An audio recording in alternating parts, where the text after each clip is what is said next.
isa-isang safe haven question natin. Okay? Kylo? Ano ang karaniwang ginagamit na pang-alis ng nail polish? A. Ascorbic acid. B. Varnish. C.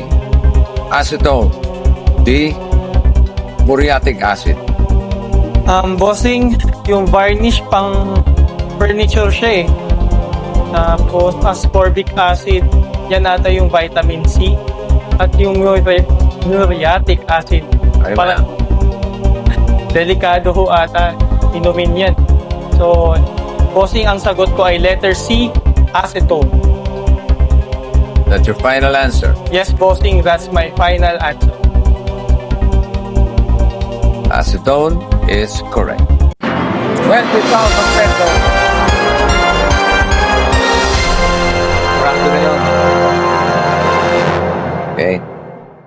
Abay, mainit.